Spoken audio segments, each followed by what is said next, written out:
Welcome to another episode of Axe of the Blood God, an independent RPG podcast. I'm your host, Kat Bailey. We are back, and I'm here with my lovely co-host, Nadia Oxford.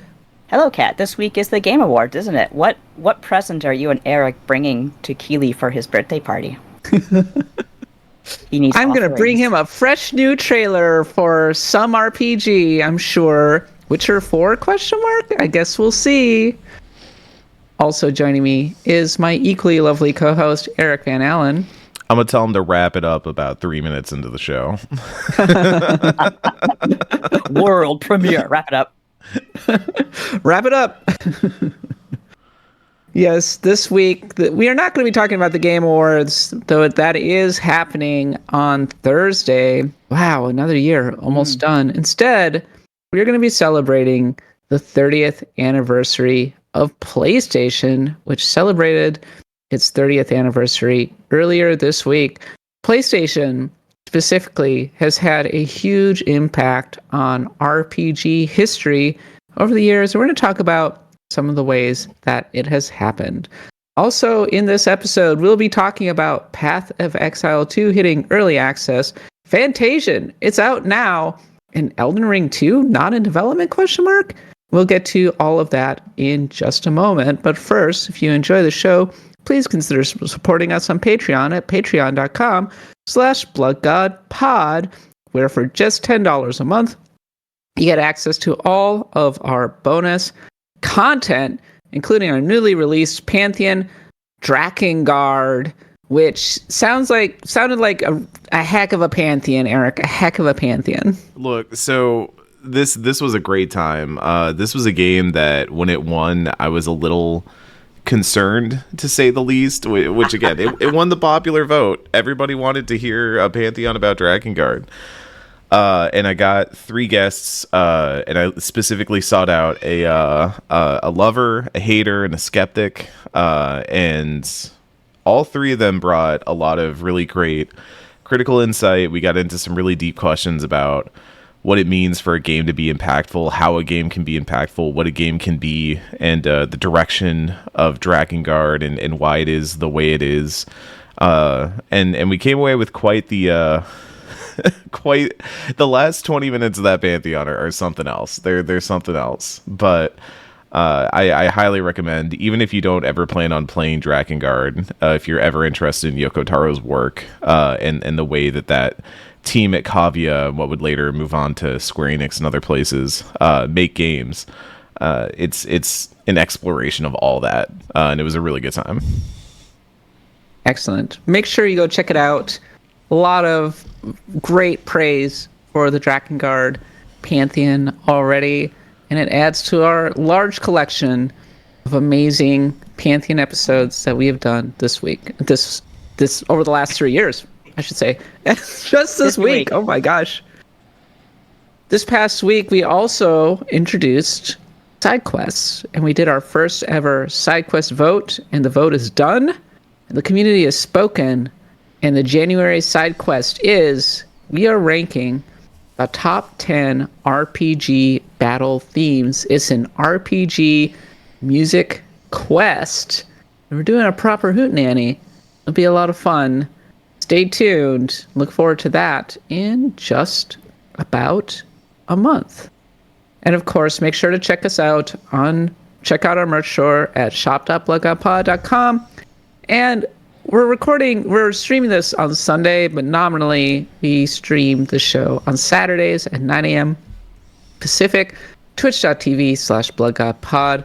Make sure to like and subscribe, especially since we are heading into a very busy holiday period. It's the end of the year. It's time to recap the year that was 2024 in RPGs, and we're introducing a brand new thing called the Blood God Awards. The Game Awards aren't very good to RPGs. They tend to put them into a tiny corner and say, oh, by the way, the winner of this year's best RPG is Metaphor Re Fantagio. Here's another commercial. Yeah. Well, sandwich. We're not doing that. We're not doing that. We could if we wanted, but we're not going to. It would be funny, actually. Thank you, Nadia. We're not going to do that, though. we are instead going to give RPGs their proper due with the Axe of the Blood God RPG Awards, or as we like to call them, the Bloodies. So Oh God, that's terrible. No one consulted me on that. We kept like trying to think of names and kept coming back to the Bloodies, and we were like, it doesn't sound great, but it works. It's terrible. I also like the Golden Axes. I like the golden. The Golden Axes are good, It but doesn't then even we're make gonna get sense. sued. Golden Axe not an RPG. There is a Golden Axe RPG on the Game Gear, but yeah. What So new the and Bloodies. interesting RPG discourse what new and interesting ways can we find to have the what is an RPG discourse? How about literally what we name our RPG award? Counters Excited reset. to present the Call of Duty Award for Best RPG. Amazing. So that'll be all coming up later this month. Gosh, so much. And that'll be rolling into a jam-packed 2025. Okay, let's now roll into our first major topic. It is the 30th anniversary of the PlayStation, released December 3rd, 1994 in Japan. Sony celebrated this milestone by releasing a cool 30th anniversary tribute on the PS5, complete with really sick PS1 login screen. I have to say, there are a few console attract screens that really jump out at me. The GameCube one is a big one. That's a bit. But- That's a classic. That old PS1, Yeah. it reminds me of the audience is now deaf. What is that thing called? That's the THX. THX, yeah. The old THX. From Tiny Toons. Yes. But PlayStation, we have done several console RPG quests for all of the different consoles, the PS1, the PS2, the PS3, the PS4, the PSP, the PS Vita. So you should go check those out. But kind of stepping back at a high level, let's talk about some of the ways that Sony's consoles, and maybe Sony itself, has changed the ways that we think about RPGs. And Nadia, I think maybe the biggest one, or not the biggest one, but a big one, is definitely that right out of the gate, it ended Square and Nintendo's extremely fruitful partnership that had been going on for close to a decade at that point. It caused a divorce. It broke up a relationship. It caused a divorce, and what's funny is that from our perspective in the West, it was like, oh, they took a long time to make this decision, but actually they made it almost as soon as the N64 said, we're going to be cartridge-based, and Square apparently told Yamauchi, this is a stupid idea, don't do this, plus your system sucks, its processing power is garbage. And Yamauchi, being Yamauchi, said, go to hell, and Square went to hell. So they... Put PlayStation on Final Fantasy VII on PlayStation, or go to hell. What's funny, too, is that Final Fantasy VI would have come out to us around that time, and so I had no idea what the PlayStation was doing in Japan, because to me, like, the SNES at that time was peak, RPG-wise. Peak. Mario RPG came out in 96. Yeah. So it took a couple years for Final Fantasy VII to officially come out, but the die was cast. The die as was it were. cast. Yeah. The die was cast. And it would be... Square has always been a very cinematic company.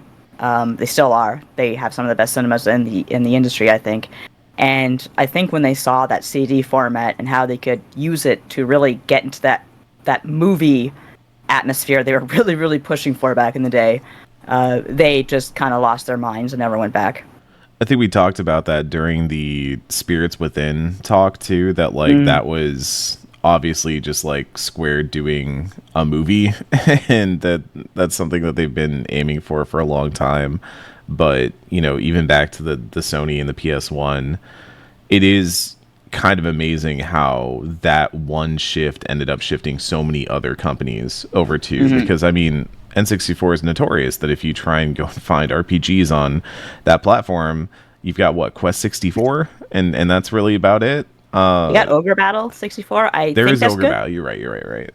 But like, I'm always amazed at how one major company swapping over really did seem to change the tides for most PlayStation or most RPG companies moving to PlayStation as well.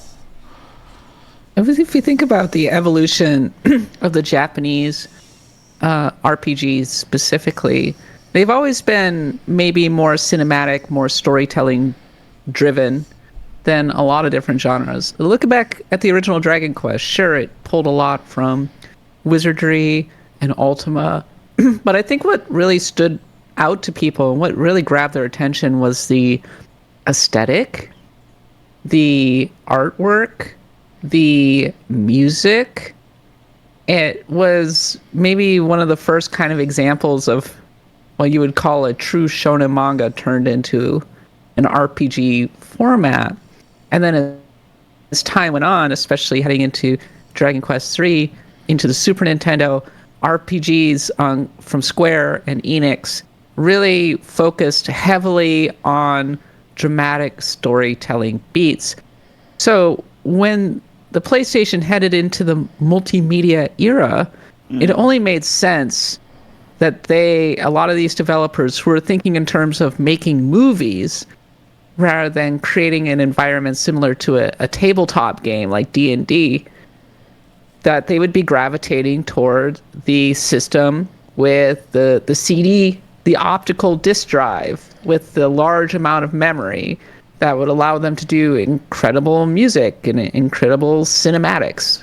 And the PlayStation allowed them to do that.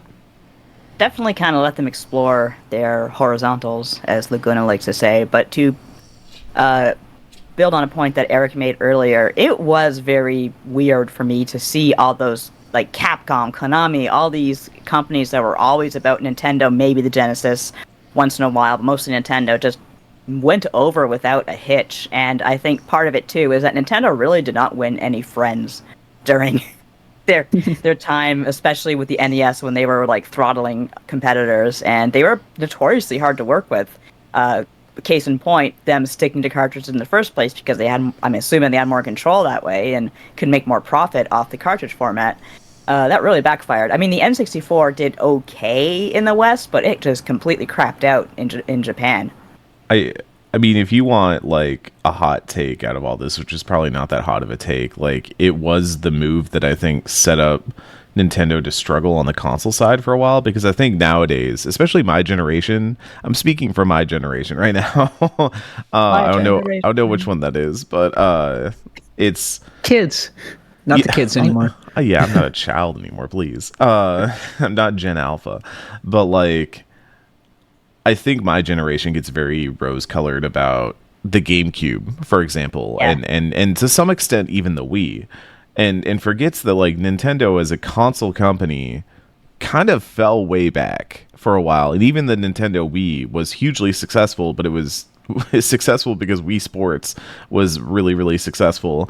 And I think like the fact that we're now finally starting to see like developers move to not just the handheld Nintendo stuff, which is kind of where a lot of those companies ended up sticking to for a while, was they were like, okay, well, we'll make Nintendo games, but we'll put them on the 3DS and the DS because those are selling like hot pockets and everything.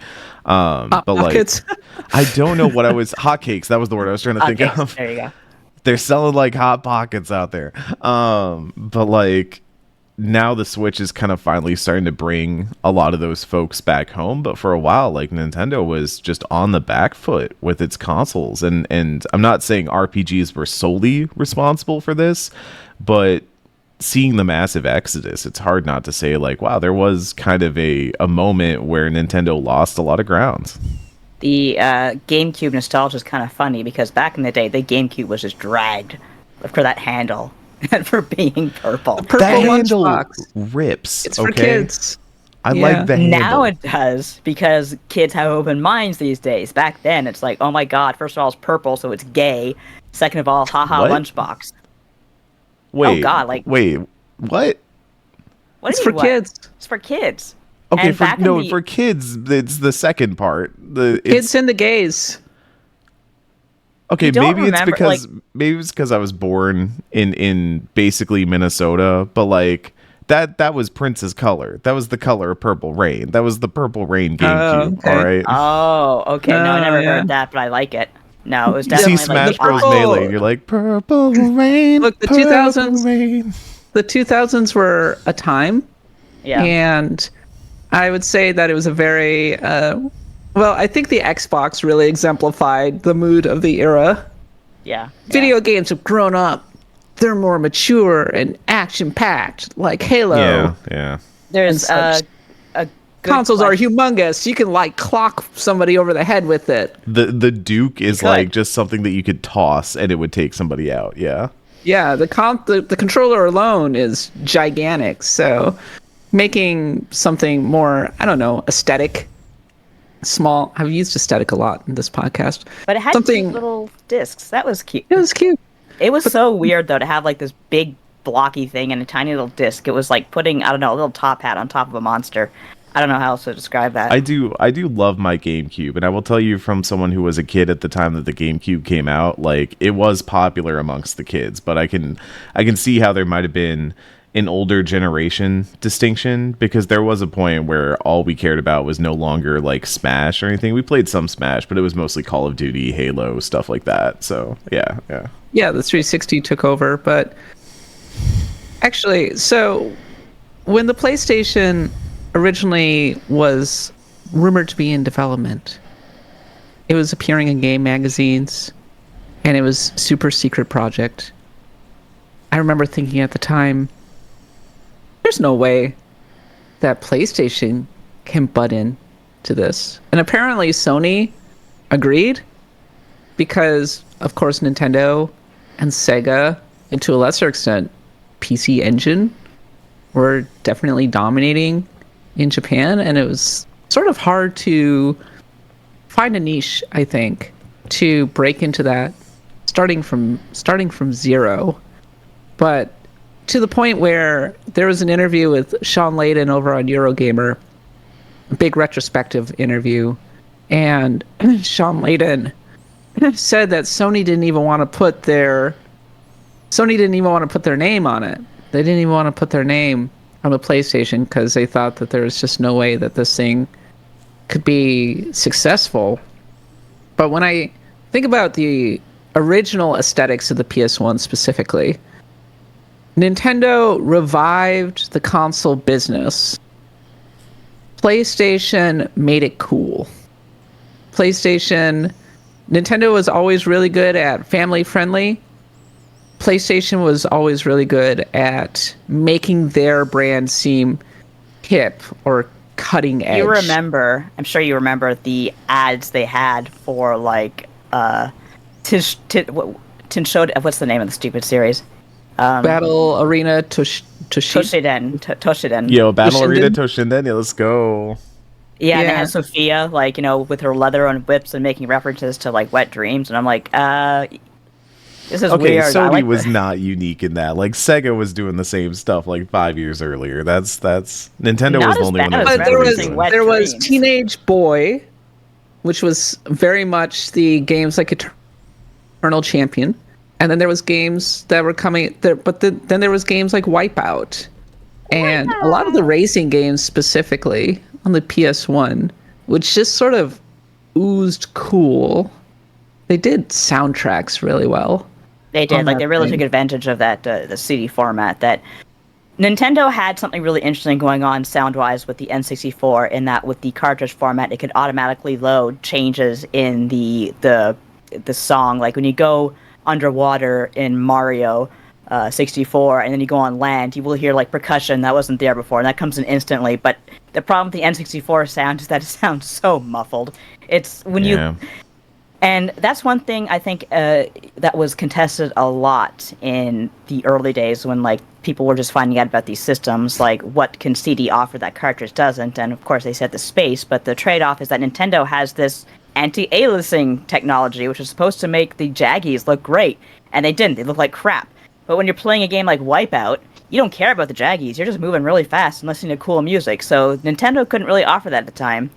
And It was a vibe. Ridge Racer. it was very much a vibe. Yeah. Yeah. There was a good comment in a good question in the comments. I'm sorry, I can't remember who asked it now because it scrolled off. But they were asking, do you think that Nintendo, if they had a CD and they smartened up and put that out and to compete directly with the PlayStation, would they have been more popular? And I think yes, but also I think Sony still would have had that vibe that Nintendo never had. So it's not a question that's worth asking because it would have required Nintendo to be a totally different company. That's true. That is true. And I think that, though, if you think about Nintendo in the 90s, if we've talked a lot about Nintendo, it's ostensibly a PlayStation podcast, but I guess that's where our interests lie. It's interesting to compare and contrast Nintendo of that era with PlayStation, but Yamauchi was a cold-blooded businessman. He was. Miyamoto was the designer, the creative guy. And I suppose what's interesting in the end is that maybe the designer, the creative guy, won out. He was the one who was able to drive the direction of Nintendo forward. You don't often actually see that in large companies. If there's one thing about Yamauchi, he was incredibly smart and smart enough to realize he had no joy in his heart and could not make video games. So that's why he went directly. He could admit that I am not a creative person. Here are the creative people. CEOs cannot do that these days, and it drives me up the wall. So you get Concord, like, hey, guys, I had this great idea from, like, when I was in kindergarten or whatever, and it's just, like, not a great idea because this person is not as creative as they think they are. But Yamauchi is like, here's not just Miyamoto, but also Gunpei Yokoi. When he saw him playing with toys at his desk, he's like, what are you doing? And Gunpei Yokoi thought, oh, God, I'm in trouble now. And Yamauchi said, no, you're designing really good stuff. Keep designing it. And he did, and he made the robot arm and, of course, the Game Boy. So he had the talent to recognize what he was and his own limitations. But I do not know the full story behind the cartridge. Maybe I know it, but I forgot it. Was it Miyamoto who said we got to put this thing on we got to make this a cartridge-based thing? Because that was a bad He didn't want mistake. load times. He Fair did not enough. want load times. Because load times but were also bad. Yamauchi. There's also Miyamoto didn't want load times. Right. Yamauchi wanted control in the same way that he had control because Nintendo was manufacturing the cartridges. Right. Right. So that allowed them to effectively have a stranglehold over the console business, and third-party developers chafed under that for a long time. And so when PlayStation came along and said, do what you want, they all went over there. Far cheaper. And for much more favorable licensing terms as well. But yeah, we were talking about specifically more about how like PlayStation impacted RPGs, and I was kind of talking about sort of the cooler, more mature tone that the PlayStation 1 struck, this idea that video games are starting to grow up. And I suppose that Final Fantasy VII is coming up a lot on this one for obvious reasons. The fact that Barrett was saying damn and shit in a video game felt like a watershed moment, Nadia. It was a big deal. Well, my games were already saying damn on the SNES because I think Nintendo stopped caring after the SRB was implemented. I remember playing, it was Mega Man X3 of all the games, and Mega Man X said damn. I'm like, my brother was there and I was there. I was like, whoa, and Breath of Fire 2 had the same thing going on. But what's funny is, maybe Eric, you'll agree with me on this one, I adore Final Fantasy VII, as you know, but I also adore Final Fantasy VI. And you're right, PlayStation was trying to have that mature tone with, say, the Honeybee Inn, with the swearing, with the kind of grungy, Midgar surroundings. But in the end, I feel like Final Fantasy VI is the more mature, more adult RPG. Yeah. My feeling is weird, obviously having, played most of FF6 this year, and then also playing Rebirth. I saw how, FF7 does start very, mature. You're literally on a bombing mission. You are on a mission to destroy a reactor, and they don't really try to pull the whole "oh, you're the good guy" thing until pretty far into that section, which I thought was really interesting. But eventually it turns into, oh, we're on our big journey across, the land to go to all these places and stop the bad thing from happening. And I was like, okay, we're in RPG territory now. And FF6 does that to some extent, but I think FF6 is a more mature story just in the way it approaches the story, in the way it's willing to kind of let different protagonists kind of pop in and be the lead for a little bit to kind of change perspectives and change ideas, and even like play with characters that are older, which is a thing that I think modern Final Fantasy has really struggled with. Every time they're like, oh, I FF10 is one of my favorite games of all time, possibly my favorite game of all time, but every time Auron walks in and this dude looks like he should be settling down, he's 50 years old, and they're like, he's ancient, he's 35, and I'm like, oh god, oh no.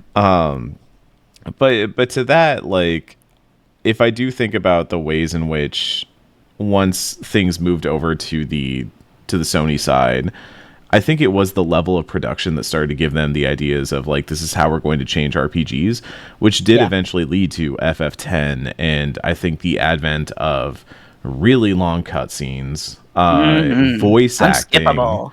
acting, unskippable cutscenes. So let's get out of the Final Fantasy realm for a second, because I do think it's really hard to talk about PlayStation RPGs and not just talk about Square, but you spread it out to other stuff like what's the game I was trying to think of all of a sudden? Xenosaga and stuff like that, or like really really it goes back to the cinematic storytelling that Sony really fostered, I think, was Xenosaga. We're gonna make this multi-part epic that's gonna span multiple console generations. That was the mindset that PlayStation, I think, put developers into. Right. And they didn't really finish their work sometimes. You have like Monolith and Bandai coming out there with like Xenosaga Episode 1, which that was like, for me, that was when I was starting to get into RPGs. I'd played some at friends' houses and stuff like that, but at the time when I was finally buying RPGs for myself, to play for myself, that was FF10, that was Xenosaga, that was other random like PS2 RPGs that I messed around. Dark Cloud, I love Dark Cloud. Dark Cloud is an amazing game, underrated. But for like, me, I was just gonna say that like that was the moment where like you would sit down, and my mom always made fun of me and my brother for this. Even to this day, she will still make this joke of, we need to go somewhere. I'm not at a save point yet. And we're in the middle of unskippable cutscenes. Like she's like, we gotta go to church. We're running late. And I'm like, I'm watching some stuff happen, Mom. God is descending. Yeah. I'm at church. This is important. Yeah. That was the era of like cinematic production. I will honestly say to some fault, in a way that we have since learned from. We pause cutscenes. You can like saves are a little bit more lenient. Auto saving has been implemented, but at the time it was like, we need to make this a production. We need to have these gorgeous FMVs, like so gorgeous to the point that like you watch an FF10 cutscene nowadays, it still looks good. So good. It still looks really, really good. They're always directed well. Yeah. It's really impressive, but it did shape that stuff, because then I play FF6 this year and I'm like, oh, they're doing a lot of really cool cinematic things. Like I always think of walking down the stairs during Toxic Male Influencers side quest, getting the airship, Setzer. Getting the Falcon. Yeah, that was done really well. And having like the scenes pop up as you're going down the stairs. And I was like, that's really cool. But like, if this was made nowadays, that would be a cutscene. Or honestly, if it was made today, that would be like you're doing a walking segment and you're like holding forward on the left stick and like things are popping up left and right because you're like behind the shoulder and all that. So it's interesting to see how that really did shape the direction of RPGs for years to come, in ways that I think have only recently begun to change. For me, the PlayStation, one thing it really represents is me making the mistake of buying an N64 first. And it didn't turn into a mistake in the end, because I did love Zelda, I did love Mario. I did just need to have both in my life. You have to understand me here. Even my mother didn't. But I was just kind of walking through the mall, going to my job. And back then, game stores, number one, they existed. Number two, they were mostly independent, or they had, or at least in Canada, had a lot more agency over what they could do with their displays. So back in those days, what they would do is they would turn their monitors outwards and have the attract modes, which were almost always like these incredible FMVs, like Wild Arms. Still has one of my favorite openings of all time. Like there was a Compy Center, if shout out to Canada, that had that on loop.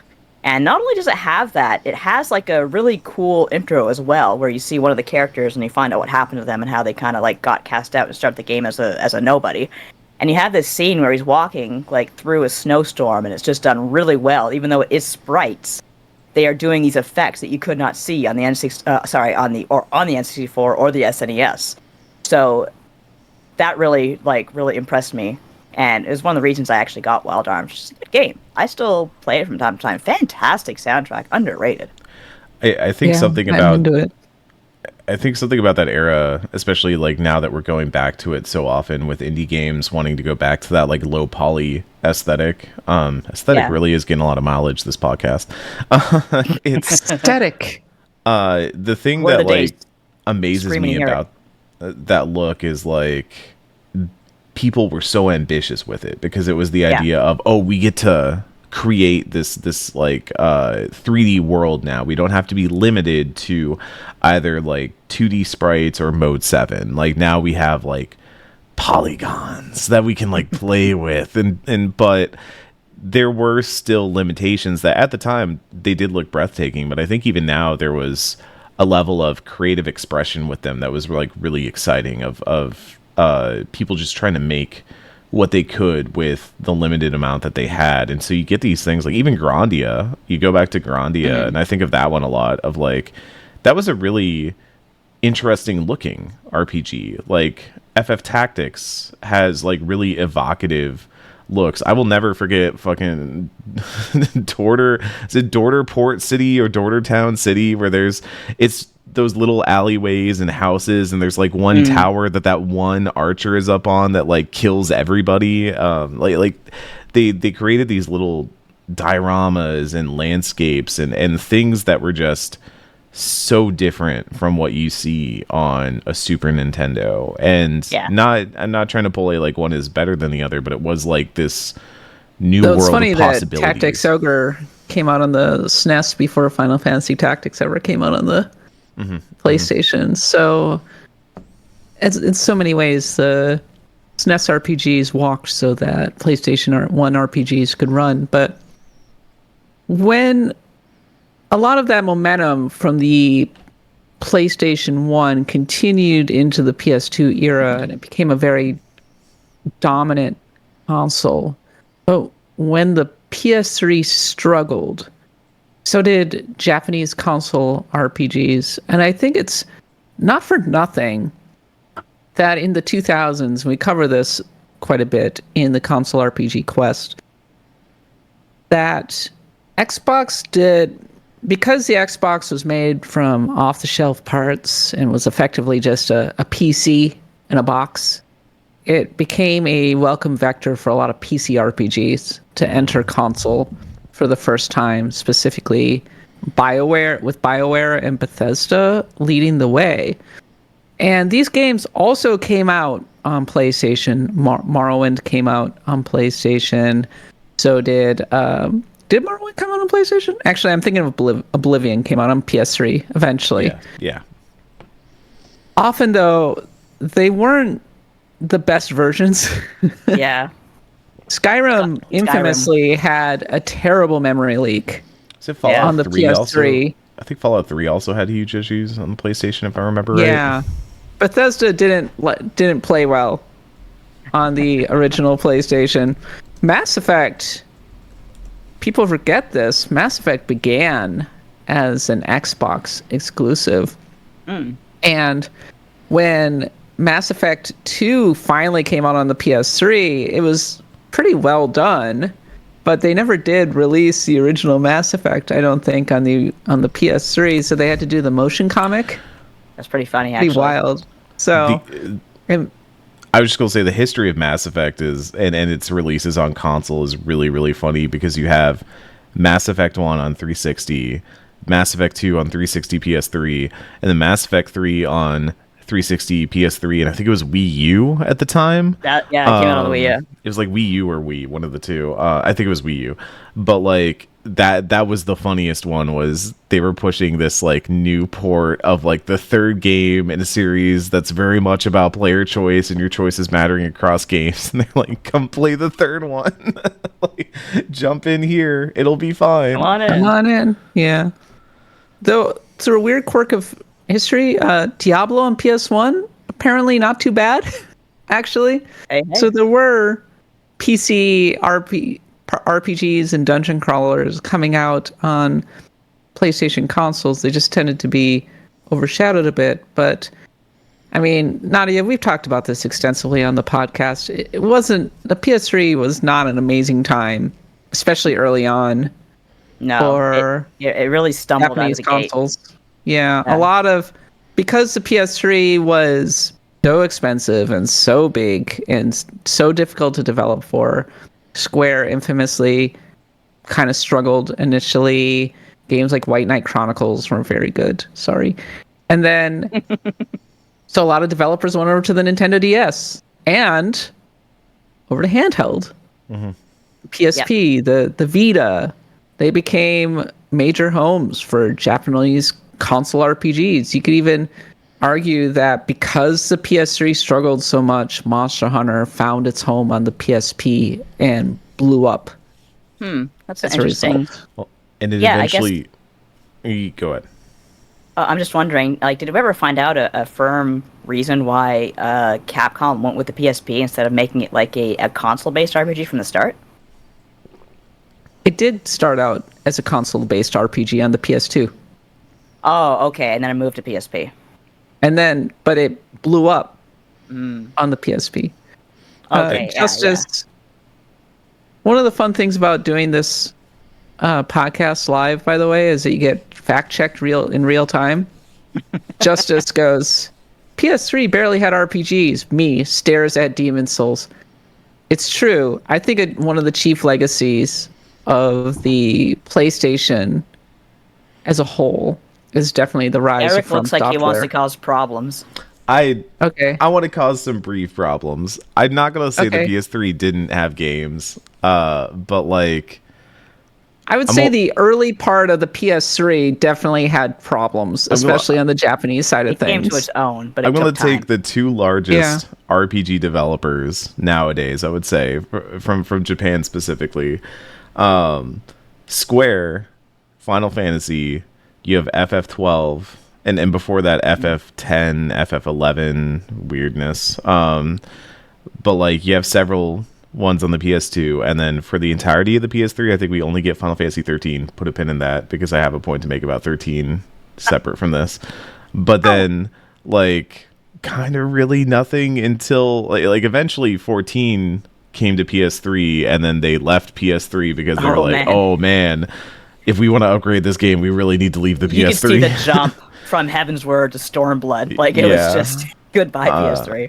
And like Atlas and Persona is like also a very notable one that like P4, this game that was huge at the end of the PS2's life cycle, ends up being a huge thing on the Vita.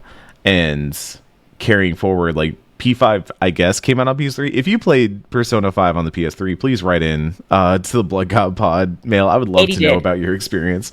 But Katie did. I remember that. yeah, it was primarily like a PS4 game. That's where most people played it. And I think you see a lot of other developers move to, like Kat said, the handhelds. Like Monster Hunter got big on handheld. Like that's where it got huge. Now it's a console series. Now it's a big series, but there was that Famitsu poll that was going around talking about the most popular PlayStation games in history or whatever, and like Monster Hunter, was it second gen or something like that for the PSP, was like number 3. It was like right up there. It was crazy. So I do think that was the notable thing about the PS3 and RPGs in this era was, like Kat said, it pushed to handheld, and it also halted a lot of companies that were developing at a faster cadence on previous generations. But to the FF13 point, you want to talk about how Square has switched sides, switched teams. That was FF13 launching on Xbox alongside PlayStation. That's cool. crazy. That was a huge. big deal at the time. Yeah.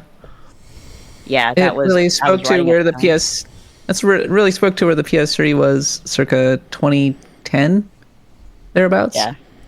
Interesting legacy of the PS3 is when the Vita came out specifically, you had a lot of smaller, I would say B tier and C tier developers who were putting out various games, put them out on the Vita and the PS3 specifically because they couldn't really afford to develop for the PS4, but the PS3 was still kind of cranking along, I suppose. So you Good could enough. have it was good enough, and the Vita was good enough, so you could just put them out on both, and then have the what Hideo Kojima originally called transfarring, but it was cross save. Transfarring. Transfarring, remember that? No, I don't. Actually, one of the okay, in 2011, Hideo Kojima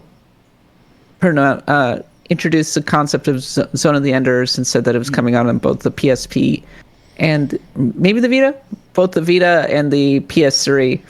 And instead of saying cross save, he said there would be transfarring, and that you would be able to transfer your Was save that like between the him two. not being able to think of an English word, or he made up a word about? No, he came up cross save, too prosaic, too boring. We're gonna have come up with Transfarring. transfarring. I like that energy. But- Yeah. You go, Kojima. Just create the world you want to see. If I recall correctly, Trails of Cold Steel got its start as a PS Vita, PS3 game. Correct? Please fact check me in real time, Blood God listeners. I want to on hear it. about it. I'm on it. Don't worry. And then of course, Trails in the Sky was languished in development. Well, not development hell. It languished in localization hell for a long time, and it took like 5 years for it to eventually come out on the PSP. But that's another franchise that It did take a very long time back then for games to get localized. Still, yeah. Cold Steel was 3 in Vita, by the way. Yeah, okay. That is like a Did really it. interesting thing to raise, is that like Sony at this point, I don't know what it was in response to, if it was to the popularity of the DS or whatever, but like getting into the PSP and the PS Vita, like that was in a weird way a really impactful set of systems for RPG fans, just maybe not in the way that they would have personally liked. I feel like the Vita became the best backwards compatible handheld I had at the time, where I could just play so much old PS1, PS2, not really PS2, PS1 though. That's how I and played PSP Suikoden. eBoo stuff. Yeah. Oh, Jean d'Arc. The first Hell time. yeah. Played Suikoden and Suikoden 2 and Final Fantasy Tactics, actually. The remake, War of the Lions, I played on the PlayStation Vita, thanks to PSP backwards that one was really compatibility. slow, though, wasn't it? Or was it the mobile one fine. that was slow? Maybe. I remember having a perfectly... Yes, it was slow, but Final Fantasy Tactics in general was pretty slow. As I Yeah. recall. Yeah. So PlayStation, 30th anniversary. We covered a lot of different topics throughout its history. I asked you, what is the PlayStation at a high level meant for RPG history? What is the meaning of PlayStation? PlayStation. Do I go first? I'll go first. Go ahead, Nadia. It was an evolution, nothing less. Like if the SNES was one stage of development, then the PlayStation was another, where cinematics kind of became king for better and for worse, and people were developers were experimenting with all this space that they had. So you had some really interesting stuff, given it was a transitionary period, but you also had stuff that was extremely imperfect, like Final Fantasy VII. Again, as much as I love it, it had its problems. Xenogears just didn't finish. It kind of stops in the middle and gives you a textbook to read. So despite those shortcomings, they are still all games like worth experiencing, and the history it can't be denied. It's just such an interesting part of game history because it's so tumultuous.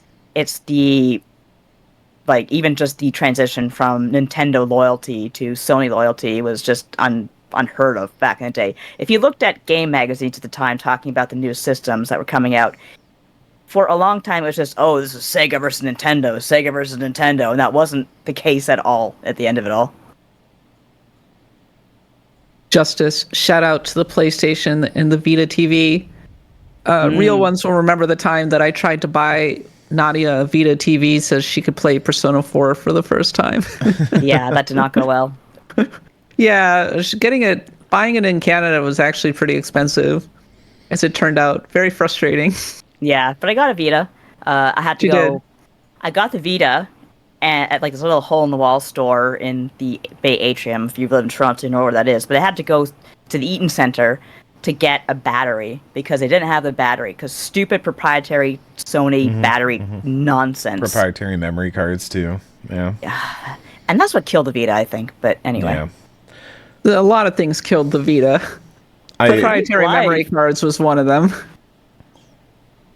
I think for me, for PlayStation, to echo what Nadia just said, that was the era of cutscenes. That was the era of production value. That was the era of, for better or worse, put your controller down and view several cutscenes playing in a sequence. And I love a lot of those games of that era. That's not me necessarily dogging them. I'm just saying that that was, I think, a massive shift in design, but then ironically a lot of the changes later in the PlayStation's life as it adapted to the industry and how the industry was shifting, especially how Microsoft disrupted it with the 360, saw new rise of a lot of different looks, different styles of RPGs. He talked a lot about Final Fantasy, but I think Persona and SMT to some extent. SMT is a little bit more Nintendo IMO, but Persona especially is very linked to PlayStation now for me, in the way that PlayStation kind of saw RPGs come back in a major way, big budget RPGs, and I think that is ultimately the legacy, is that PlayStation today is the home of your big budget blockbuster game. It's where FF16 launched. It's where Forspoken launched. It's where most people probably played P5. And I imagine, maybe things have shifted with PC now, but I imagine a lot of people still probably bought Metaphor on PlayStation. I'd love to know. But it's really interesting to see that evolve over time, and it become the home of just the big blockbuster stuff, because Sony is also an entertainment company, and that does kind of link up, right? But the side note, the side avenue of all this was the PSP, was the growth of things like Monster Hunter becoming so popular. Monster Hunter would eventually leave for the 3DS and then consoles broadly, but you do see Monster Hunter getting a huge foothold on PSP because it's this portable experience that people can take with them everywhere. So it's interesting. It's a really interesting console and platform that did change RPGs in a lot of ways, I think. Justice. PlayStation RPG talk, and we never mentioned The Legend of Dragoon as God intended. Rest in pizza. You want to talk about cutscenes? They said we put cutscenes in your battle scenes. The Legend of Dragoon really exemplified so much of what certainly the original PlayStation was about. And actually, when I think of the PlayStation, I think... So Nadia and I grew up in a certain era, and so our nostalgia is definitely NES-oriented, maybe more SNES-oriented. But for, the kids who came up underneath us, PlayStation was where it was at. PlayStation was the cool one. That was where you were going to Blockbuster to rent PS1 games and whatnot. And Eric's tilting his head as I explain his generation to him. Okay. My experiences are not universal, but I was the one kid on the block. There were two kids on the block that had PS1s. Everybody else had N64s. And it was always annoying because we'd be like, we need to get a multi-tab. We can only play 2-player. we went over to Eric's house. Only 2 people could play Chocobo Racing. Where's GoldenEye? I know a lot of younger millennials for whom PlayStation nostalgia specifically is where it's at. Yes, where yes. PS1 was like a formative time for them, and then PS2 was where huge. they really became into video games, and they talk about games like Resident Evil and Silent Hill and the edgelordy games. Kingdom And MFN Spyro. Hearts. Yeah.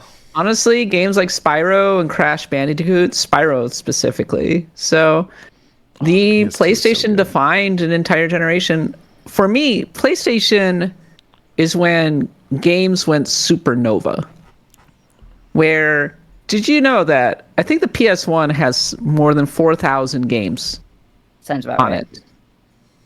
I think the SNES had like 1,800 total. Oh my god. Just think about the difference, because CDs were just easier to make. It was cheaper to make games Very for the PS1.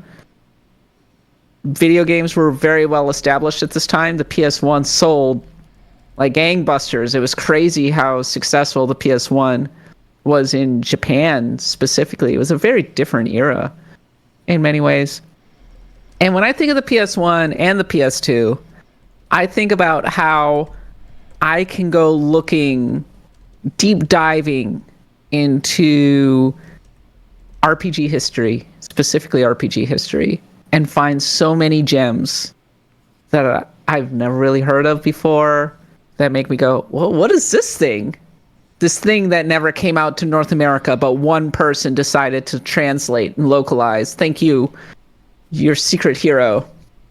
Yeah, there's a lot of games that still that we didn't get here, but even so, we started getting a lot more RPG localization with the PlayStation era, because it was so much faster with the CDs versus cartridge space was a major issue with translations back in the day. So you didn't have that limitation, to the detriment of some games, I think. I really still wonder what Final Fantasy VII would look like with like a Ted Woolsey localization. Also, the PlayStation was when American publishers started to get over their phobia of putting out games with an anime kind of aesthetic, a bent, where they would put out an anime game, but they would go for the American comic book look with the cover, Yeah.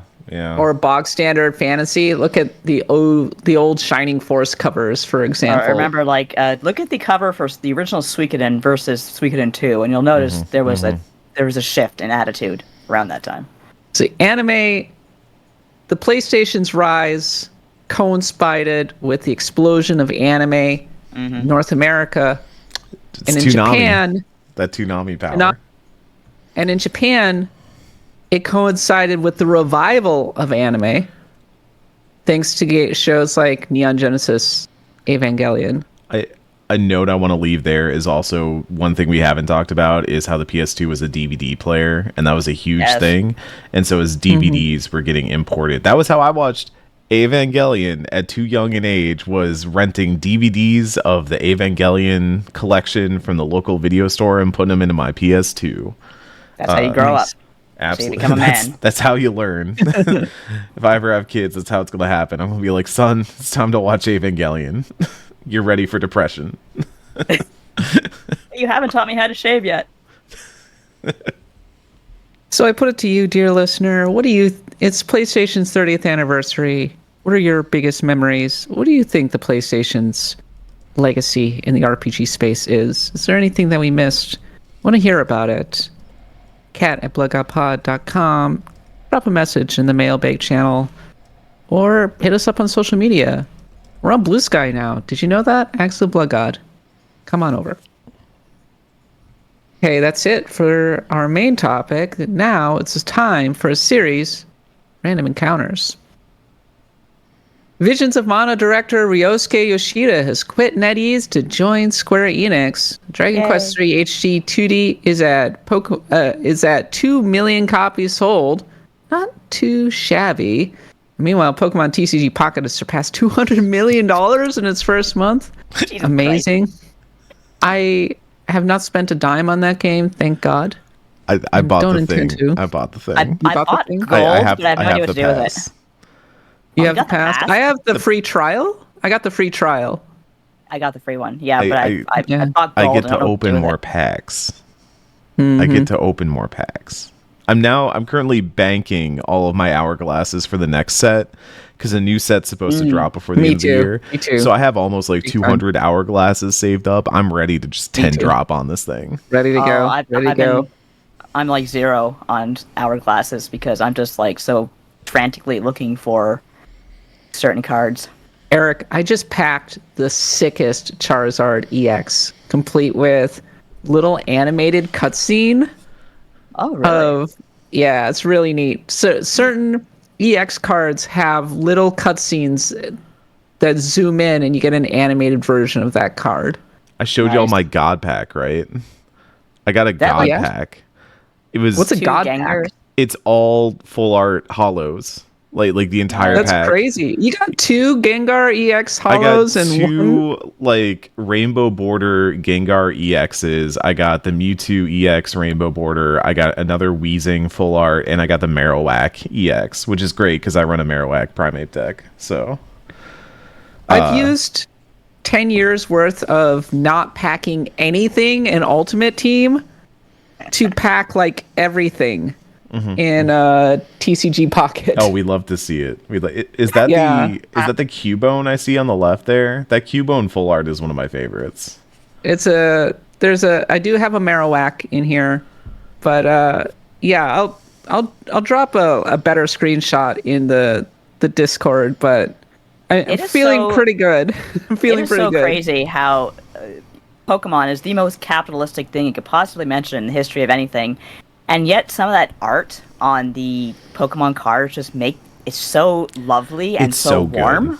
It's so That's what good. it I is. love the art. I have this one Eevee. I have an Eevee that's kind of looking at the stones. Yeah, yeah. so cute. Oh.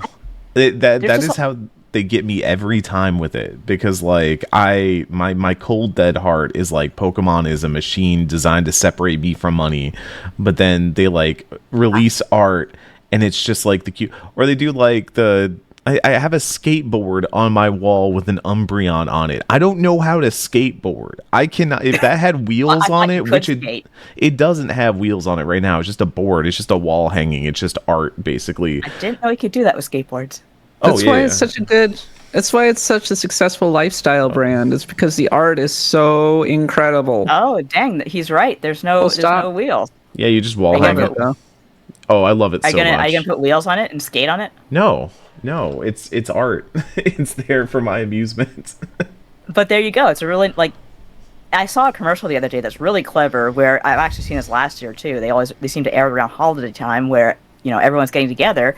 They have the way they promote the Pokemon card game now is you have parents playing with their kids, and that's perfectly possible, and that's like so interesting to me because properties don't tend to last, and yet Pokemon, as you said, it's a lifestyle. My sister's been playing Arceus for the first time, and now my dad like saw her playing it and was like, "Oh, that looks kind of fun. That looks kind of interesting." My dad's never really shown an interest in Pokemon, but he's like, "Oh, I've got a Switch. Yeah. I like my Switch.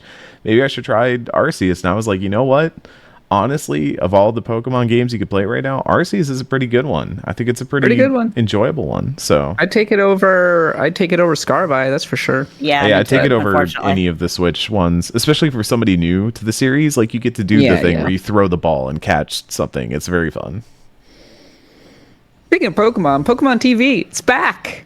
Officially back for the holidays, so go check out all those classic anime episodes. Elsewhere, Fallout Season 2 has officially started filming. Dragon Age the Veilguard's character creator has been released as a standalone release for some reason. Eternal Strands, a new fantasy action RPG by Mike Laidlaw, is officially out on January 28th. It looks like Breath of the Wild, Shadow of the Colossus, and a little bit of Monster Hunter. Hope it's could be good, actually. Yeah. Kingdom Come Deliverance 2, meanwhile, has had its release date nudged forward a week to February 4th. Moonlighter. That's the one about having your own shop, I believe. Yeah, it's like Reciteer. Yeah. It's getting a sequel in 2025. I'm actually kind of looking forward to that one. Concerned Ape is officially back to work on Haunted Chocolatier and Caves of Kud 1.0. Officially out. Eric flagged this one to me. Eric, seems like a big deal. Oh, huge deal. It's been in development for years now.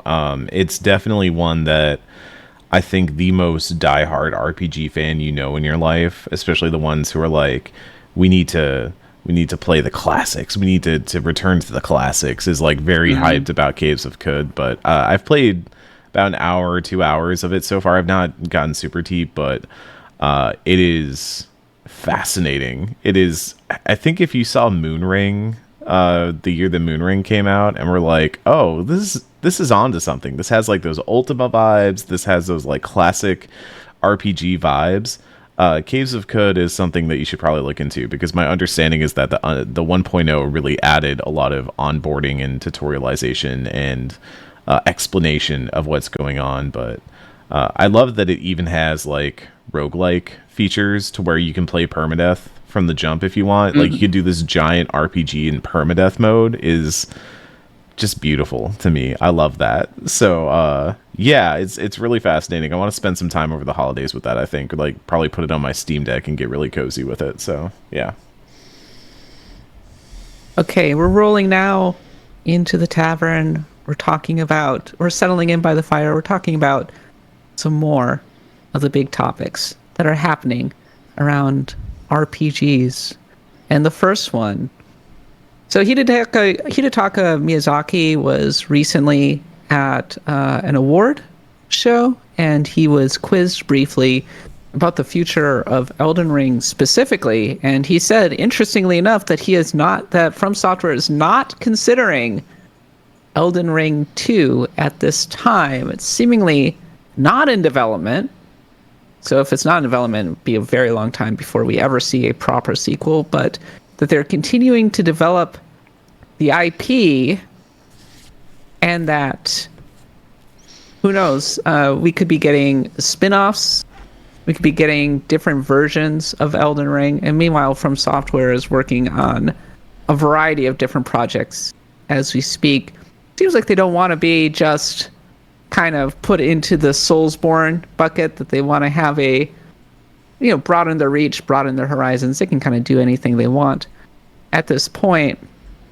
Eric, what's your takeaway? Do you think that we're ever going to see an Elden Ring sequel properly? I wouldn't having be my surprised. doubts now. I wouldn't be surprised if we do, but I think the takeaway I have from this is, number one, like you said, they're still going to develop it. There's actually an Elden Ring manga that's pretty good. Is that the funny one? It's supposed to be like very like into its own humor and into the zaniness of its world. Yeah, it was pretty hilarious.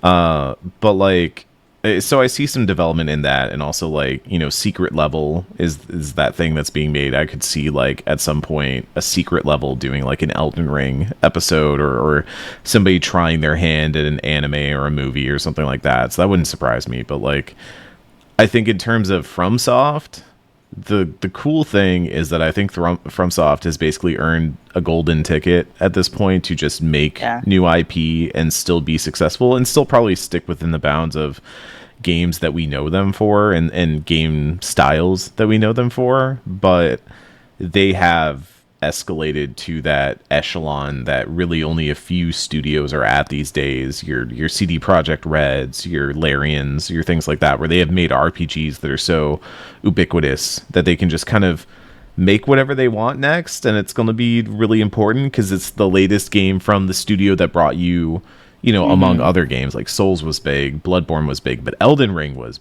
big. And I think when you start seeing that, like, from the studio that brought you Elden Ring, here's this, that's gonna carry them to whatever they do. So like, I think personally that's probably where they go. It's not even a case of like, oh, there are lore reasons why you couldn't do one. No, there's any game studio that wants to make a new sequel will find a way to figure that out. But like, I definitely would not be surprised to see them either return to Souls and make kind of a new game in the Souls lineage, or just strike out into something new. Like, they've got all the room in the world to make whatever they want to make, and clearly FromSoft has learned that they can do them and not worry too much about how it turns out in the end. So yeah. I wish the best for them if that's where they're going. Yeah, there were rumors of a Dark Souls 3 remaster at some point in the future. That would be kind of cool, I suppose, among other things. So, but I think that they have established a really amazing template with Elden Ring specifically that they could take in a lot of different directions. And I think From Software has shown a mastery of moving through different genres, sci-fi, samurai action game, dark fantasy. I want to see if they can explore other genres and bring that maybe into an Elden Ring context. What they sort of established with that open world design was really special, and it's transferable. They can do other things with it. If they wanted to do Dark Souls 4 but make it more like Elden Ring, people would be like, Elden Ring and Dark Souls are the same thing already. They're not. They're different worlds. They're really so not. Ronnie and the Age of Stars sets up a sci-fi Souls. Oh. Now we're talking. Star Souls? Soul Stars. Souls Wars. I would... It's time for them to do a gritty detective story set in a Souls universe. I don't know. What are the other genres they could do? Make LA Noir from FromSoft. If you were a detective in that world, you'd go insane. You'd discover some eldritch thing that like eats your face. As pointed out in the Twitch chat from Lance Hart, like we talk a lot about Souls and to some extent Armored Core, but like FromSoft has a long history of other just random games like Evergrace, I think is what it was called, and then 3D Doc Game Heroes: The Return. Yeah, it's time to bring it. Was it? Did they didn't make Siren? Did they make Siren? Am I imagining that? I don't remember. I don't think that was them. Maybe. I don't know Siren very well. Maybe it's time for looking this up. From Software to make their own monster collecting game, like Pokemon. Yeah. It's time for From Software to go head to head with Pokemon. Echo Knight was the game I was thinking of, but also Kingsfield. Like, honestly, The Return. A first-person dungeon crawler nowadays probably hits way harder than it did, back in ye olden days. I agree. So. If they brought back Kingsfield, that would be something. It really would. Kingsfield, but there's a secret boss that's cookies and cream. The thing I like about From Software, and I think a lot of people like about From Software, is that they just seem to do whatever they want. Yes. And without getting too cynical about it, without thinking too hard about without doing all the calculations about whether this is going to hit to a particular market. I don't think that most developers in From Software's situation would just go out and make Armored Core, and not only make Armored Core, but make it pretty traditional Armored Core, if I'm being totally honest. That wit.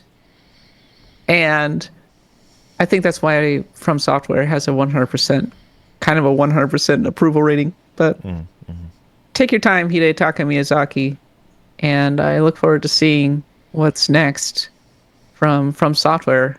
And in the meantime, I mean, I've got Shadow of the Erdtree. It's that alone is, well, I'm told it's game of the year. it's a big game. It's a contender.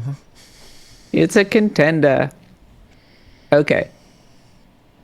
Path of Exile 2 has officially hit early access. It was a big deal, actually. The director warned early on of queues in excess of 1 million players. Wow. And so far, reviews have been very positive. We've talked about Path of Exile over the years on this podcast. Go back through our back catalog. But I wouldn't say that we've played a huge amount of it. We've focused more on Diablo. Yeah. But Path of Exile 2 is no doubt a huge deal. One of the biggest early access releases of the year. It's definitely on my radar. I have not had a chance to play it yet because I've been on the road. But I think the thing that is most interesting to me, I think, is the fact that Diablo 4 leans very heavily into the Diablo of it all, and I kind of like that, but that Path of Exile 2 is more of an action game. That's twitchier, that there's still a build aspect to it, but that it, I don't know, could almost be more like Hades in some ways. So, from what I know of PoE 1, a lot of people kind of pitched it to me as like, did you like Diablo 2? Did you not like Diablo 3 when it launched? Then go play PoE instead. I never got around to it because I was already like very on the edge about those games, even though I like them when I play them. But PoE 2, I've heard so many people talking it up in this early access that I think I'm waiting for some of the fervor to die down, so I'm not like sitting in queues or waiting on anything like that. But I definitely have an interest in it that has not like sparked for me yet with Diablo 4, and maybe that's just because Diablo 4 doesn't have a class that like speaks to me yet or anything. But PoE does seem to have some really cool stuff that I want to tinker with at some point, and I think just that genre, or not that genre, that series has kind of passed us by in a lot of ways. Makes me like interested in seeing what all the hubbub is about. Also reminds us that we do these Game of the Year awards way too soon. That doing them in the middle of, I realize it's ironic game to say called this as we're Indiana doing our own, Jones and the Great Circle, which is already getting Game of the Year buzz and is I not can't going believe to be. that's good.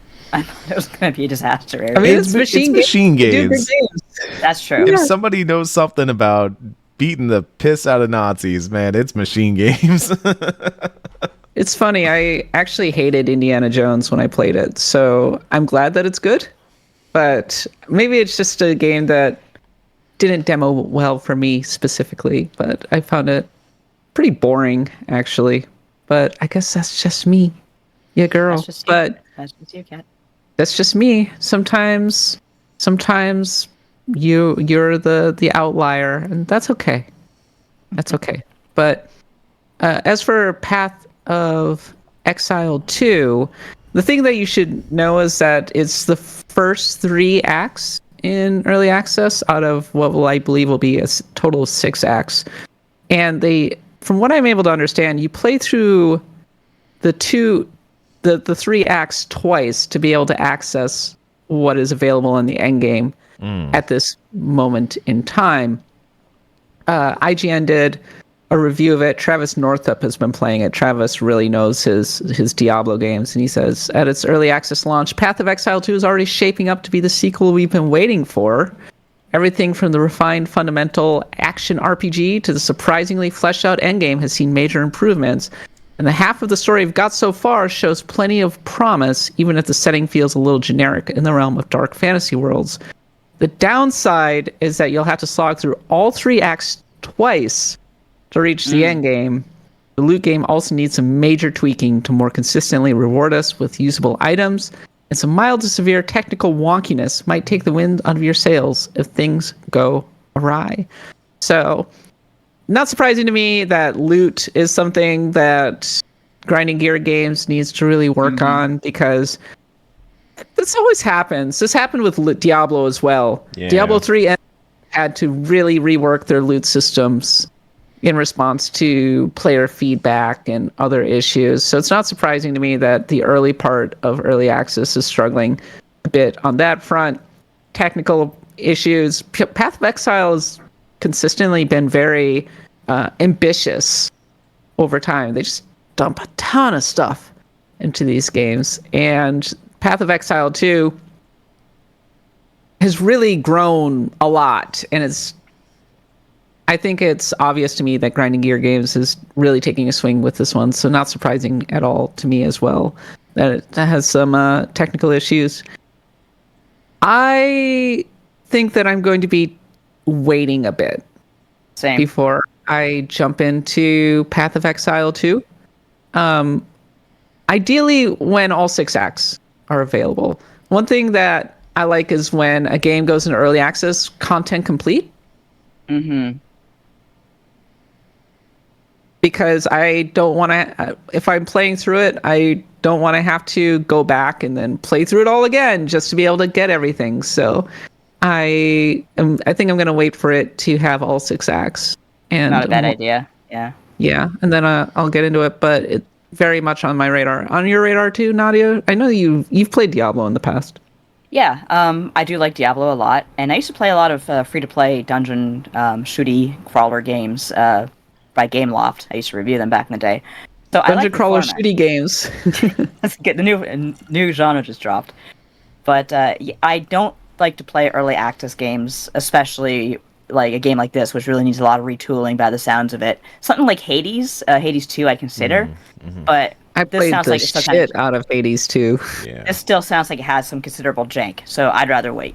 The jank, the jank. The jank. But Mo, That said, still a big deal. Now that it's out, Criminal Justice, before the show started, said Marvel Rivals eating Overwatch, Path of Exile 2 eating Diablo 4 post-expansion hype. yeah, sorry Blizzard. Blizzard still doing okay. World of Warcraft's doing fine, but it's interesting to see developers taking a lot of what Blizzard pioneered and running it with it in different directions. Path of Exile specifically really benefited a lot from the backlash to Diablo 3. Because they came out and said, this is the Diablo 2 sequel that you've always wanted, with the dark fantasy aesthetic and the really crazy, expansive skill trees. And it became incredibly successful and incredibly popular and developed a massive, massive fan base. And they've done a lot of really interesting things over the years. So I think the success of Path of Exile 2 definitely bears watching. And finally, Fantasian. It's out on consoles. It's back. Nobu Sakaguchi has been doing a lot of interviews. One of the things that we actually kicked around for the side quests was potentially doing a Sakaguchi quest for real. Yeah. We were joking about doing the Sakaguchi quest, but I think it would be fun to go One through day. his entire catalog. One day. Eric, I think you've been playing Fantasian. Yeah, I've put maybe about 20 hours into it. I would say I'm probably nearing the end of the first half, because that game was split into two halves, if I remember right, Yeah, on for the Apple Apple Arcade. Arcade. Yeah, I think I'm near the end of the first half of Fantasian. It is really interesting. I think that's how I want to like put that out there. There are definitely aspects of it, the Neo Dimension release, that make it really obvious that this was a mobile game. Yeah. The UI, the way the interface works, even the way that like I think my biggest issue, and this is like such a small thing, but it becomes such a big thing over the course of the hours that you play, is that it has like the most beautiful world. I really, if I had to sell you on this game, it's the idea that you have these like handmade dioramas that are your backgrounds, and they look gorgeous. They look incredible. I love them. But you also have these like fixed camera angles that are very PS1, very like kind of top down, switching between isometric or side view or stuff like that.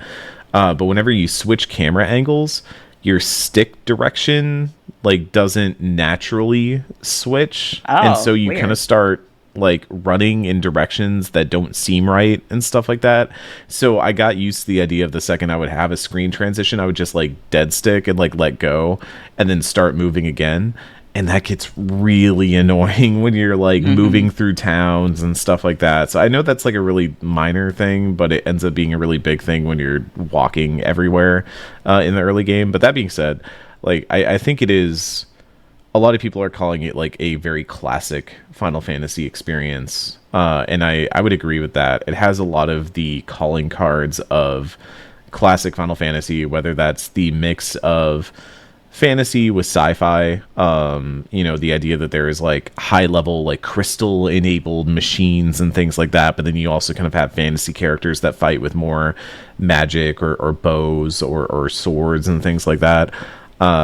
There's a lot of, you have like the main character who is kind of just, he has a story, but he's just there for a lot of the beginning. He's amnesiac, he's trying to remember his past. There are two girls who like fawn over him and fight over him in different ways. There's very like a Rey Asuka dynamic going on there. Everything about it is very almost like nostalgic for the golden age of RPGs past. And I think some of that almost The feels 16-bit intentional. era.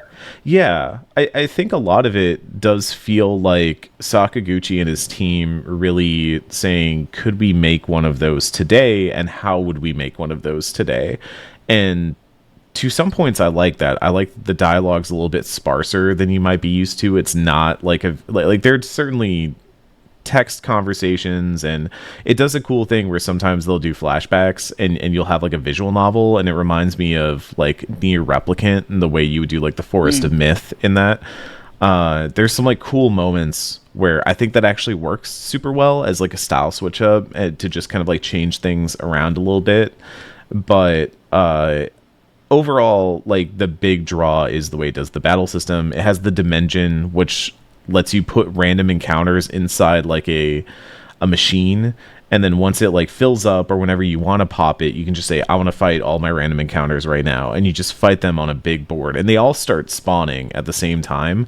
But you have a lot of attacks that are kind of area attacks or aimed attacks, so you can do like your normal attack might actually curve, so you can kind of like aim it and hit things that are in the back line instead of the front line.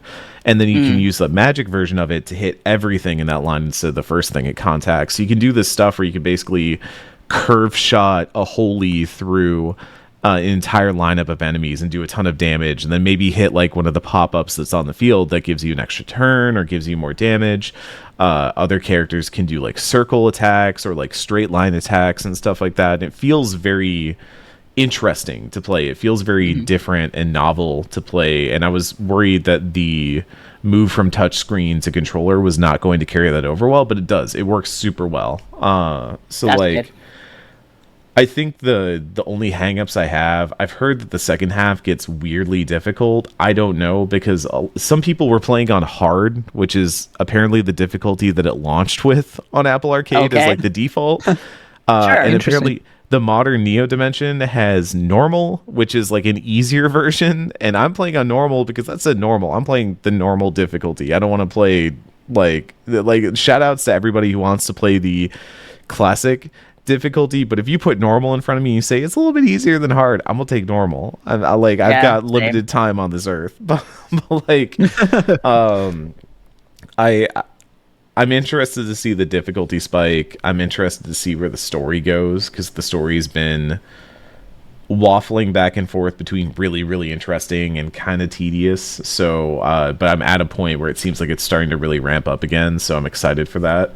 But I love this world. I love the way it looks. I love the way like it just has that Love the vibes. Yeah, it's good. It's a good feeling to just have this adventure that we talked a lot about, like cutscenes and how that like shaped development. There's certainly cutscenes in this game, but they're pretty sparse. And you spend a lot more time just walking around, talking to people, doing the dungeons. I think in some ways it being mobile imposed some interesting limitations that resulted in a more interesting RPG than if this had been designed for consoles. Like I genuinely think it might have been a boon in some ways, as much as I think it was bad in other ways, like for the UI not transferring over quite as well and stuff like that. I think it was a bonus in some ways, because it meant that there was a focus on just making this a really tight, interesting RPG that wasn't going to spend forever just putting you through these really long dungeons and really long, like, no, you get to the meat pretty fast. And I like that. I think it's enjoyable. So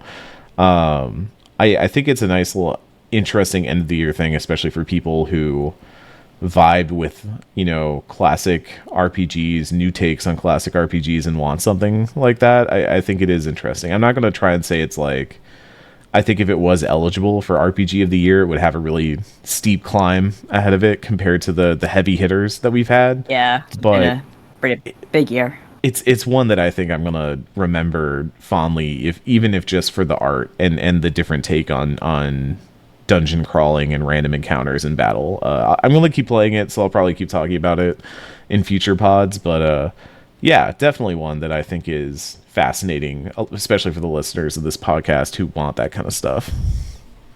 I'm glad that it's finally available on Switch and other platforms. I'm actually kind of surprised. I was like, wow, it came out in 2021? So long ago. Wild. But It's now available on Switch, PS4, PS5, PC, Xbox Series XS. Were you playing on Switch, Eric? I'm playing on PC because Okay. from the jump I was like, number one, I want it on my Steam Deck if I'm going to play it portable, because I'm trying to kind of move to the Steam Deck until the Switch 2 comes out. But also, I had a gut feeling that was like, I want the smoothest performance possible on this game, versus like comfort form factor. And I have not played the Switch version, but I have heard anecdotally some people have had kind of some hangups with the Switch version in particular. So I think maybe do some research. Yeah, it does struggle. Yeah. I'd say do some research. If that's a deal breaker for you, it's on like a billion platforms. I have not played it on my Steam Deck yet. I've been playing it on my PC, but it runs great on PC. So there's definitely options, and there's always mobile if you have Apple Arcade. I'm sure that's not like the worst way to play it. The fact that it runs at 60 FPS is really good. And on Switch, I guess it has some frame drops during cutscenes and whatnot, so that is something you'll have to deal with, but by and large it sounds like perfectly serviceable on the Nintendo Switch if you want to get it on there. I've become such a frame rate snob. I can't deal with anything less than 60 FPS at this point. So I just need consistency or I will get motion sick, and that's the problem with a lot of modern Switch games these days. So I don't have a Steam Deck. Kind of wish I did, but definitely kind of like getting games on the PS5 now versus getting like Switch. Steam Deck's, you have to do a lot of tweaking on Steam Deck a lot of the time to be able to hit the performance targets that you want. Seems like Metaphor has been getting some decent upgrades though, because it initially did not run well on my Steam Deck, and now it seems to run very well, actually. So I feel good about that at the very least. So it varies from game to game, ultimately. But I'm actually building a new PC as we speak. I'm getting a 4070 Super. And hell yeah! It's going to be a nice upper mid-range gaming PC. It'll last you a while. It'll last me a while. Getting it under the bar before all the tariffs hit. So I don't even know what's going to go on there. It's going to be a circus. That's all I know. On that note, speaking of Steam Deck, this week in GeckoCon, we're officially into December. I'm officially talking to Mitsuru, and there were some really big story beat reveals, which, once again, I was kind of going, okay, what's the deal with this Kaworu character? I want to know what's going on. Oh, interesting. All right. So that's the reveal, because I did the most recent full moon event. So I actually have thoughts on where this is going, but I don't want to spoil it. But I do. It does do layer, I think, December specifically with some dread. New Year's, it's going to be lit. I guess we're going to find out what's going to happen. So I'm also a little nervous about getting the good ending, ultimately. So why have you been bad? I don't know. Like, I haven't been specifically focused on getting the good ending, so I'm afraid that I've missed some triggers. That's the main thing. Yeah. Did you ever play Persona 3, Nadia? I have it, but I have not played it. I assume that you need to get to the top of Tartarus to get the good ending. And you're not going to get there? If I know anything about P3, I think it's like P5 where you have to do that eventually, no matter what. So I think I would endeavor to go as far as you can, but I want to say that you're going to have to no matter what. You get an automatic slingshot up to the top of Tartarus if you don't make it. This is such an Evangelion game, though, or it's clear that it takes a lot of the beats from Evangelion. It's not the same, obviously, but you can see a lot of the influences, and the Koru character that I was referring to is maybe definitely a big one, but really enjoying my time with it. Looking forward to being done with this week in GeckoCon. I've been sticking with it. I have been playing it, but I've been doing great, but I also feel stressed each week because I gotta get through my run, especially if I have to do a big Tartarus run. It's gonna take a minimum couple hours to get through. So, but Keep it all up. right, thank you. That's it for the tavern. Nadia, take us home. Kat, since you grew up in like Iceland, like I did, not literal Iceland, but Land of Ice, did you ever like for physical education do outdoor skating or any kind of like ice skating? Yes, I did. Okay, so yeah, we would walk. That was near the school. There was a community center that had an outdoor rink, and that was like what we did. Is that like kind of similar to what you did? They flooded. There was a big open field behind my elementary school, and they flooded it during the winters. Wow. I had a warming house, and the kids would all be playing hockey. The boys would play hockey. Girls would be just out skating and that kind That's of thing. awesome. Yeah, because we had to walk, and that was a pain in the ass. And also, I mean, it was an okay rink. These days, unfortunately, I think it's just too warm for them to be consistently frozen. But Thanks, climate change. Thanks, climate change. But back in the day, yeah, it was something we did like throughout the winter, and I kind of hated it because it was a pain in the ass to get there. Also, I wasn't there. There was an incident that my brother told me about where someone fell and someone skated over their finger, and there was blood everywhere. And oh my god! And I heard that, I got terrified. That's disgusting. Ah. But I'm thinking it's just one of those content warning. Canadian injuries. Ah. Anyway, new fear. Another reason I kind of hated it is because first of all, I'm a bad skater. I have no coordination. I don't know what's wrong with me. Yeah. I fall very easily. But we had like a speaker, and whoever like I guess would fight for it, like we get to have their music over the speaker. And there was this one incident where someone got New Kids on the Block on the speaker that was projecting over the ice skating rink, and this became a big war because the boys were all, boo, we hate New Kids on the Block, and the girls were all, yay, we love New Kids on the Block. And I didn't know what to do because I'm like always been as my father said, I've never been like a girly girl, so I liked New Kids on the Block for their music. I thought they had some bangers, right? Boy bands make as produced as the music is, it sounds good in a way. Mm-hmm. So, but at the same time, I didn't want to be part of the squealing fandom. And remember, this is all taking place on an ice rink. So I sided with the boys at first and said, "Boo, New Kids on the Block, boo!" And I made so many enemies that day. So then I kind of like got so lonely that I meekly skated over back to the girls, and they were playing I forget the song, whoa, Hangin' Tough, and I like that song. And I said, guys, I'm really sorry. I like this song too. And they're like, yay! And we all started singing Hanging Tough on this ice rink. And nobody lost their finger that day, so it was a good day. Mm. I was not a New Kids on the Block fan either, so we would have been in good company. The thing that I love is that Nadia and I would have been best friends growing up, actually. Mm-hmm. I think so, for sure. I actually went ice skating. I was in New York this past week. Oh, cool. And I actually went ice skating under the Brooklyn Bridge. Oh, you can do that? That's awesome. Yeah, they have this cool ice skating rink under the Brooklyn Bridge on the Brooklyn side of things. And nice. I was telling Amy, I'm not very good at ice skating. And she's like, no, it's okay. It's okay. And I came out and she was watching me. She's like, you're perfectly fine at ice skating. And I said, well, I grew up in Minnesota. I literally was born on ice skates. I think good is relative. Yes, I'm okay compared to Californians who do not ice skate at an early age. But I literally, as soon as I can remember being able to lace up ice skates, I was on ice skates because that's just how it is. I think that lacing up the ice skates is something that kind of made me not like skating very much, is because like I always had problems with left and right, and that became so much worse when you're trying to lace up skates. And lacing up skates takes a lot of strength. It does. It's a lot of finger strength. I did give hockey a try day a couple years ago, and I kind of wish I had stuck with it because I'm not a good skater.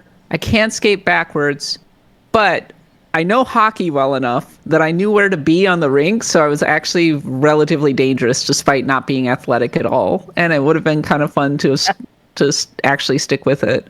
Cat knows the sacred. The Great sacred great love of exercise, hockey. honestly.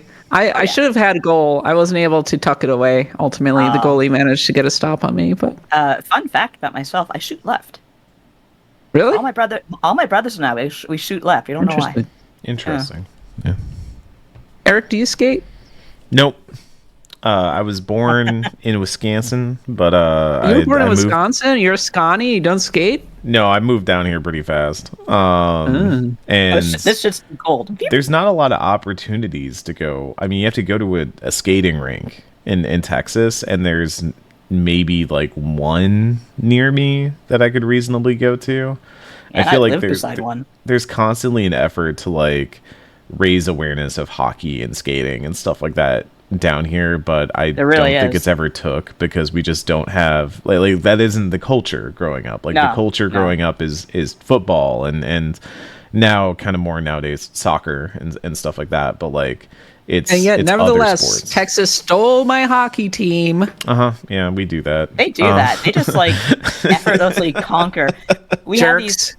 these poor originals, like the Leafs. Like the Leafs are always losing to some a town in like the southwest of California, Anaheim, Hell's in Anaheim. Florida. Why does How do Florida have a hockey team? Why did they win the Stanley Cup? Why do they have? Exactly. Why do they have two hockey teams? Did they have a parade? No, I think like 3 people came out to see the Stanley Cup. Miami was like, "Wow, the Panthers." I guess. I'm sure Was that it the there are Panthers? Florida. I'm sure there are like 10 Florida Panthers fans listening to this podcast who are really mad right now. We're really sorry. And- We appreciate you. Just enjoy your Stanley Cup. My phony baloney hockey team's never winning anything, so just enjoy it. There was someone on Blue Sky who put it in there, who followed me, and I looked at their profile, and they said they were a fan of the Vikings and the Leafs. I'm like, oh, you poor summer child. Oh, what's wrong with you you? must like pain, huh? I'm a masochist. How Could you be doing? worse. Could be a Jets fan. Ouch. And that's it for this week's episode of Axe the Blood God. Thank you so much for listening. If you enjoy the show, please consider supporting us on Patreon at patreon.com/bloodgodpod, which will get you access to tons of bonus episodes, including our newly released Drakengard episode. We're heading now into the post-show with our Stars of Destiny. We got a good crew today. We're joined by Anthrax Bees, Azixa, Criminal Justice, Drew, RWX, Flashback 2012, Harvest Lunatic, Kale Dranas, newcomer. Hi. Welcome. Good to see you. Laguna Matata 124, Lord Bob Bree, and Sardin. That'll be happening over in the Discord imminently. So please look forward to that. In the meantime, I have been your host, Cap Bailey. We'll see you again next week. And for Nadia, Eric, and myself, thanks for listening and happy adventuring.